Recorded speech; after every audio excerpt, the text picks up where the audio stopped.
Welcome to week 2 of Theology Thursdays. The big question that we're asking today is there a God? Does God exist? I mean, really no other question is as large and looming as this question. Is God real? Does he exist?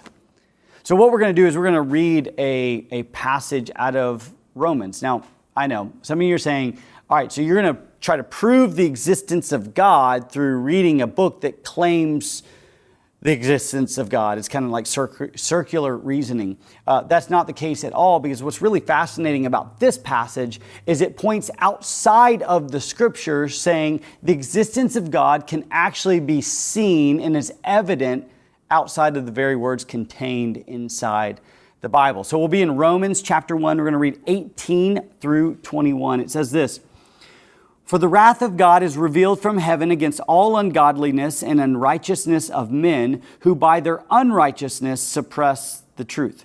For what can be known about God is plain to them, because God has shown it to them. For his invisible attributes, namely his eternal power and divine nature, have been clearly perceived ever since the creation of the world and the things that have been made. So they are without excuse. For although they knew God, they did not honor him as God or give him thanks, but they became futile, and their thinking and their foolish hearts were darkened." So see what this passage is doing. It's actually pointing outside of itself, saying, hey, look around. There's really 4 things that we're going to see in the book of Romans, 3 in this passage that are just evidences of God's existence. First is this collective and innate sense that God exists.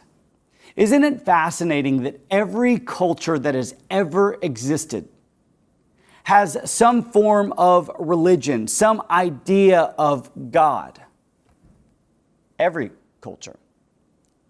Why is this? Well, I would humbly submit to you that inside of each one of us, there's this innate sense that God exists. Matter of fact, the Bible says that eternity has been set in our hearts. In other words, we intuitively know that there's something more to life than just this. There's an intuition in all of humanity that says God does exist and he's real. Now, sometimes that's suppressed. Sometimes that truth is pushed down because we want to live a certain way. We want to do certain things. We have certain thoughts. We're rebellious. So we try to suppress that truth. But this says, if you look along the collective history of humanity, there's this innate sense that God does exist. The second thing that it says is look at the cosmos. A traditional argument for the existence of God is what we call cosmological. And basically what it means is experience tells us that everything exists has a cause. And so we live in this immensely vast universe. And we know intuitively that something caused this. You go outside, you see the grass, you see the birds, you look into your child's eyes.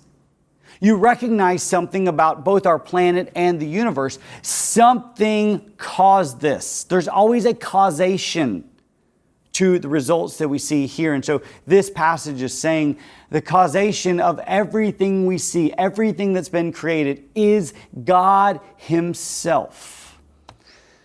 Have you ever considered the vastness of the universe?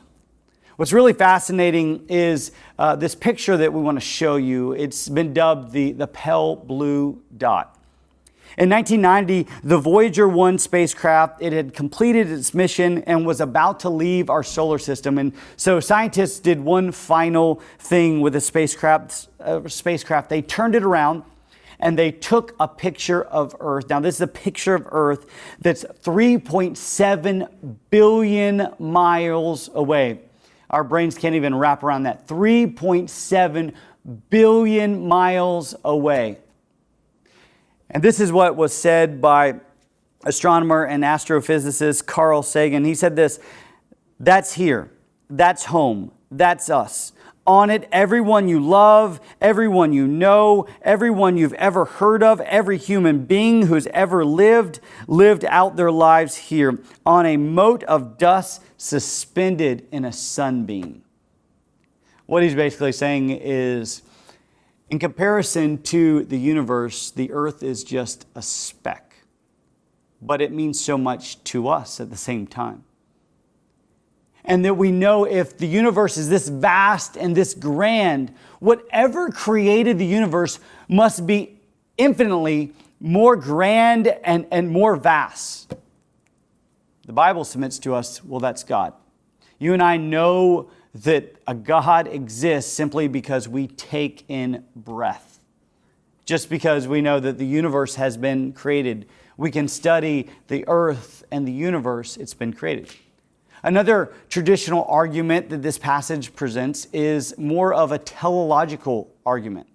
And basically what this is when we look at the divine order and beauty of everything we see, we know that an intelligent designer had to be at work. There's no way that all of the cosmological constants that we see in our world that sustains carbon-based life is anything random.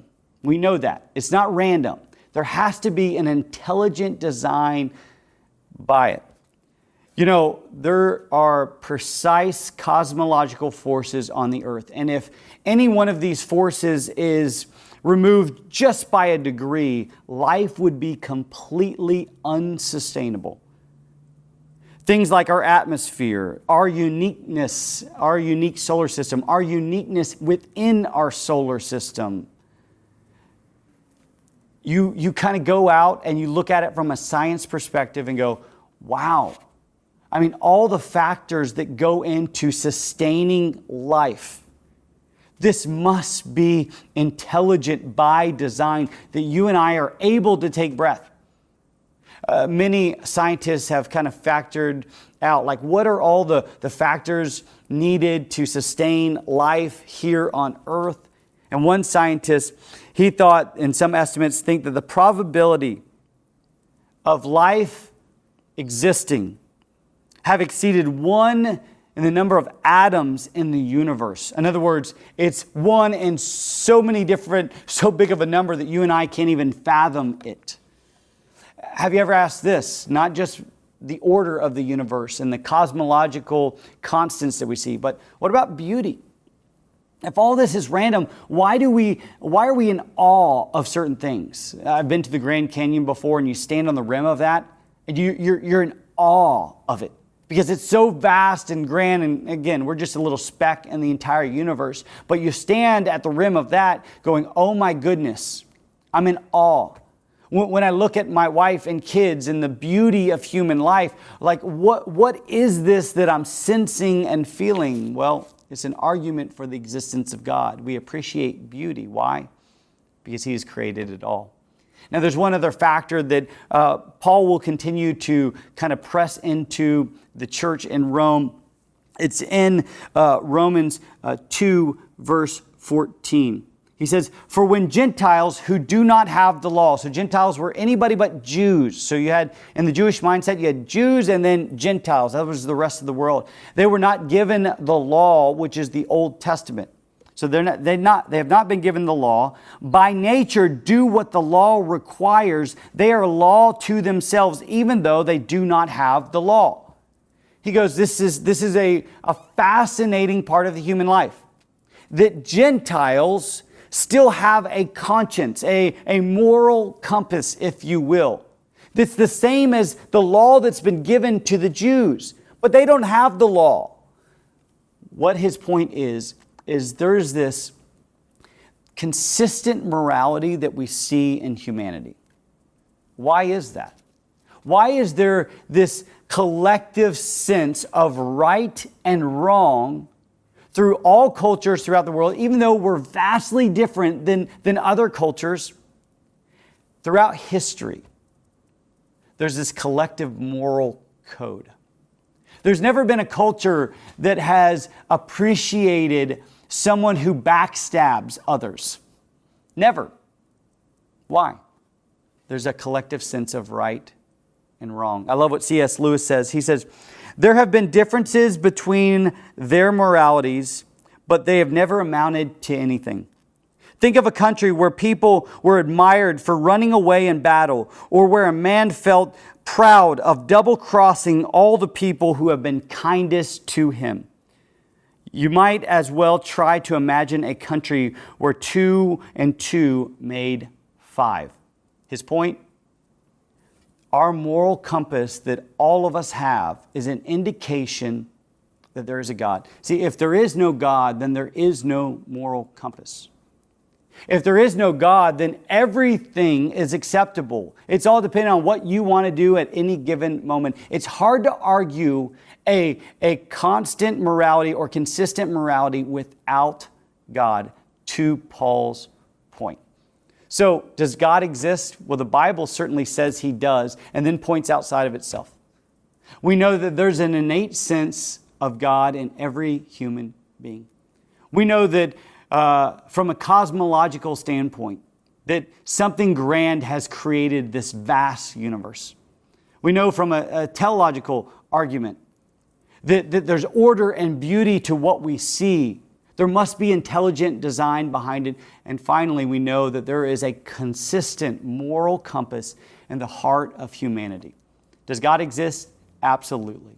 This is the general revelation of God. God has generally revealed Himself to every person who has ever existed.